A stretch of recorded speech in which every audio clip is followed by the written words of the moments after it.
Okay, Mike Bohn here in Toronto ahead of UFC 297 with the co-headliner Mayra Bueno Silva, who fights Raquel Pennington for the vacant title. Mayra, it's here, your first title fight. How does it feel?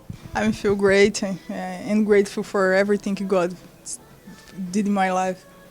It's very cold here. It's not Florida, it's not Brazil. What do you think of Toronto so far? It's no normal for me, but it's okay. I coming for a belt and then everything's good. Yes. And I know getting here, there's been a bit of a rough stretch, everything that happened, with the last fight and the results and everything. Are you very clear-minded now when it comes all to that? Like, are you over everything that's happened? Yeah, of course. Yeah.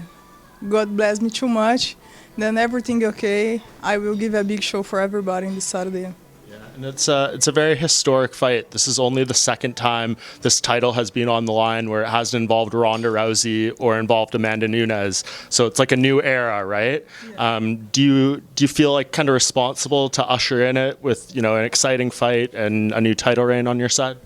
I don't feel, but I want this responsibility because for me it's great to stay in this position, and then I prefer como é que eu falaria, chamar a responsabilidade.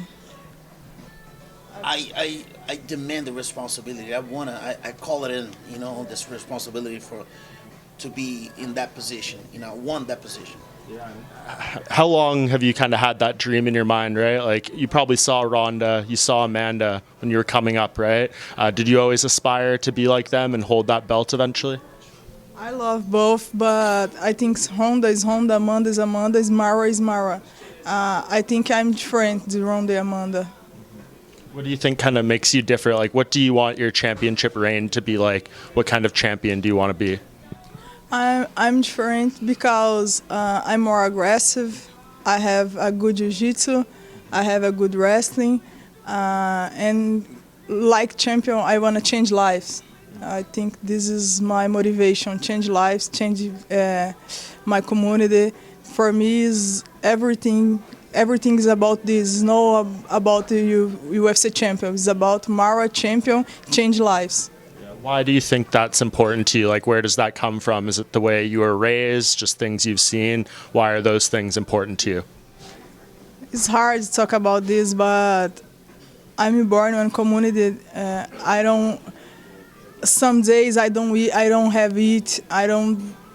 water and other things. It's hard for me to talk about this. I don't want my kids, my community, stay in the same position. Then I want to change lives. I want to show for everybody if you work hard, if you believe in God, everything's happening. That's a great message from you.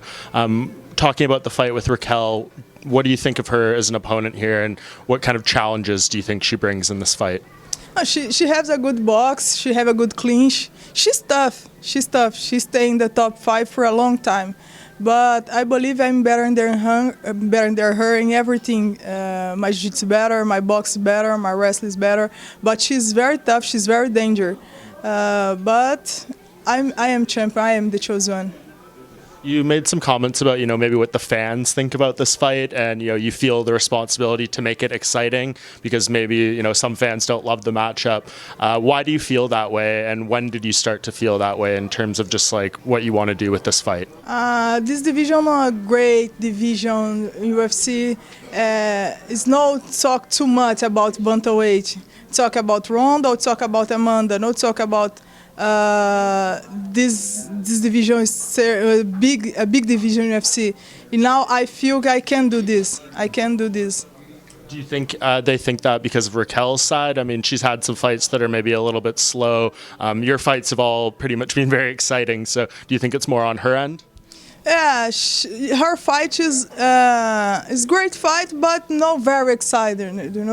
I believe my style is different. My style is more danger, is more exciting for everybody. I promise I will give a big show. Were you surprised that it took this long for them to make the title fight after Amanda retired, or do you feel like they kind of waited for you because you were going through everything and now that you're ready to fight, that's when they booked it? Yeah, of course. They ready for me because don't have another girl like me, don't have an excited girl like me. And then we say, ready for me. Do you think if you go, win the title and go on a long reign, do you think Amanda would ever come back? Did you have much of a relationship with her at American Top Team? And could you see a scenario where she ever tries to come back and fight for this title again? I don't believe she come back, but if she come back, it's great for everybody. But I believe now is Mayra time. Would you want to fight in Brazil in May if you win this fight? That seems like they're going to be going there in Rio at the beginning of May. Is that what you're thinking about, or is that too far ahead? My folks now in Saturday night, but of course, when I win, I want to fight in Brazil. How do you think you win the fight? I will knock her out. Any round, do you think? What round will happen? Second or third round. I train hard. I train with the best American Top Team, and then we work hard for this camp. Everybody everybody know I have jiu-jitsu, but now I want to show my striker. And what do you think that moment is going to be like on Saturday when the belt gets put around your waist? Is that something you've dreamed of like so many times? And what do you think it'll be like when it actually happens? Yeah, when put my belt, I will start in everything. I will start my project in my city. When I put my belt, everything starts in my life. It's not only about belt. This is about my life. This is about my dream. This is about my kids. This is about my community. This is about everything I believe.